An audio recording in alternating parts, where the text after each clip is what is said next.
model of Ezra, of how he set his heart to study the law of the Lord, that he did it, and that he teaches it. So how do we set our heart to study the law of the Lord? My family's Catholic. We would talk about God occasionally, and we'd pray on Sunday dinners, but it was never too much of a cornerstone in our life. You know, my family likes to talk about the future and how to plan and things like that. Okay, dish look good? Yeah. Lindsay's my girlfriend. We've been dating for over a year.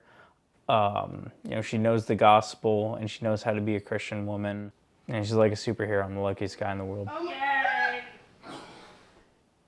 I feel like I've always known that there was some type of reason why we were created.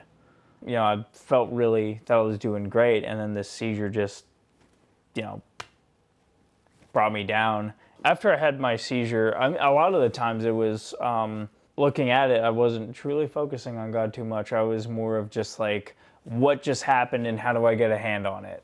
I think when you're kind of at that kind of lowest of lows, you have that test of faith of like, do I trust that it's in God's hands and that He's letting me go through this for a reason? I baptize you, my brother, in the name of the Father, and of the Son, and of the Holy Spirit.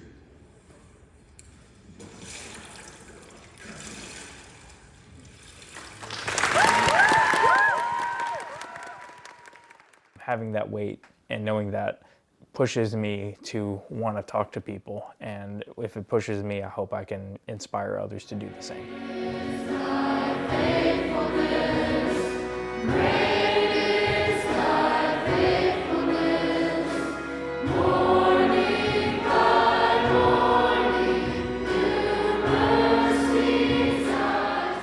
Whether it's me as an 8-year-old Catholic boy or me as a 17-year-old high schooler attending a Christian church, both of those two still leaned on their own understanding of the Bible and of God and of salvation.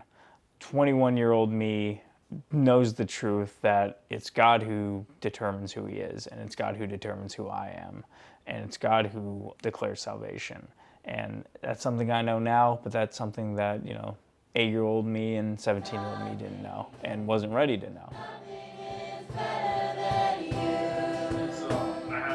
My FFG leaders were just really, really good. Like they were super friendly, and I feel ready, not based on my own ability, but it's just because just surrendering to Christ and just remember what kind of we're doing this for, which is to share the gospel and to just kind of bring God's love to kind of the campus. When you start to look more towards God, you see yourself more as a sinner, more for your shortcomings, more for things you can't do. By that, you start to rely on Him more and seeing how He's everything that you're not, and that's why you need Him.